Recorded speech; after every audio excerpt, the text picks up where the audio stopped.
At last it's here, my first day on patrol. I'm now among the carrier elite. What has arrived is what has been my goal. I've needed this to make my life complete. Along with mine I sense my mother's pride. Her daughter made the grade like she before.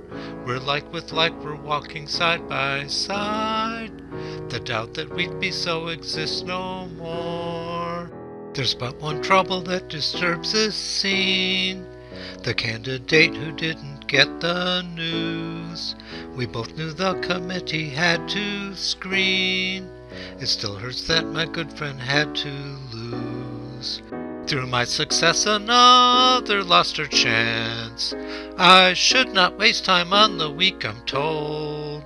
But what of newborns I've no doubt one grants, that they would have no life were we so cold.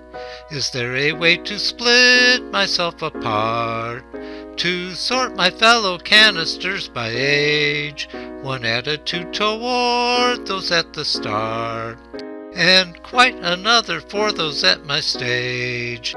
Consider to the injured and the sick. Why don't we just abandon them to die? It strains my mind to know which ills to pick. Is there a threshold we can specify? My mother says I think too much. It's true, though self-awareness has a strong appeal. It hurts me more to reason these things through than simply to accept the way I feel. The greatest drawback to this thinking, though, is not in its diversion from my needs, nor in the pain it might engender, no, but in the danger zone to which it leads. If I allow myself to question why a sacrifice is called for and to whom, there is no reason that I should not try to reach some deeper cobwebs with that broom. Yes, some things are too frightening to touch. My faith in one, of course, will never fall. My wish to reproduce not quite as much, my hatred of the starfolk least of all. Despite the lessons I've been taught, I know there's no good reason not to work and play with others like us, that their shall should show. Another sign is not a sin, I'd say.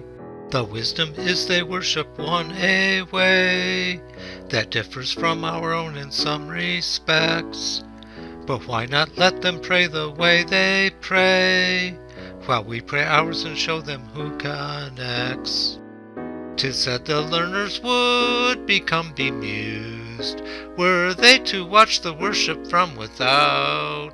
But surely now the rites to which they're used are strong enough to overcome the doubt. I'm missing something in my logic there, a false assumption on which it depends.